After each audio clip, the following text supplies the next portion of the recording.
নমস্কাৰ। আজি আমি আপোনালোকৰ সন্মুখলৈ লৈ আহিছোঁ এখন বিশেষ গ্ৰন্থ, জ্যোতি দ্বিভাষিক অভিধান। জ্যোতি দ্বিভাষিক অভিধান হৈছে ডক্টৰ প্ৰণৱজ্যোতি ডেকাৰ দ্বাৰা সংকলিত এখন ইংৰাজী অসমীয়া দ্বিভাষিক সমাৰ্থক অভিধান। অভিধানখন পোনপ্ৰথমবাৰৰ বাবে 1990 চনত প্ৰকাশিত হৈছিল।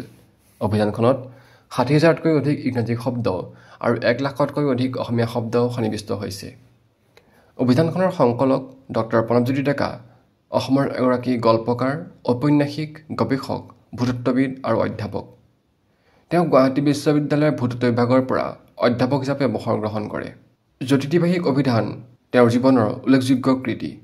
2023 বৰ্ষত ডক্টৰ প্ৰণৱজ্যোতি ডেকাৰ শ্ৰেষ্ঠ গল্প শীৰ্ষক গল্প সংকলনটিৰ বাবে তেওঁ সাহিত্য একাডেমী বঁটা লাভ কৰিছিল।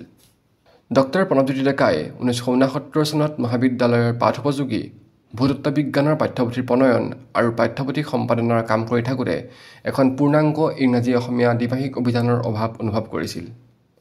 একে সময়তে তেওঁ এখন অসমীয়া সমাৰ্থক শব্দকোষৰো প্ৰয়োজন অনুভৱ কৰে। 1978 চনৰ পৰা অভিধান সংকলনৰ কামত তেওঁ পুনৰুদ্যমে জড়িত হৈ পৰে আৰু 1982 চনৰ জানুৱাৰী মাহত ছপাৰ উপযোগী হোৱাকৈ সম্পূৰ্ণ পাণ্ডুলিপিটো সাজু কৰে। অৱশ্যে প্ৰকাশক, ছপাশাল, সংশ্লিষ্ট কৰ্তৃপক্ষ আদি বিভিন্ন পক্ষৰ পৰা তেওঁ আশানুৰূপ সঁহাৰি নেপালে। পৰৱৰ্তী সময়ত তেতিয়াৰ শিক্ষামন্ত্ৰী বৃন্দাবন গোস্বামী আৰু শিক্ষা বিভাগৰ সচিব ভুৱনেশ্বৰ ভট্টাচাৰ্যই তেওঁক সহায় কৰিবলৈ মান্তি হয় আৰু 30,000 টকাৰ এককালীন অনুদানৰ লগতে 30,000 টকাৰ ঋণ স্বৰূপে 2 বছৰৰ বাবে তেওঁক দিবলৈ সন্মত হয়। অৱশেষত 1990 চনত প্ৰায় 20 বছৰৰ মূৰকত অভিধানখন প্ৰকাশ হৈ ওলায়। হেমকোষ প্ৰিণ্টাৰ্ছ আৰু শ্ৰীগুৰু প্ৰেছৰ যৌথ প্ৰচেষ্টাত অভিধানখন প্ৰকাশিত হয়। 2009 চনত অসম বুক ডিপোৰ দ্বাৰা অভিধানখনৰ এটি পৰিৱৰ্ধিত নতুন সংস্কৰণ প্ৰকাশিত হয়।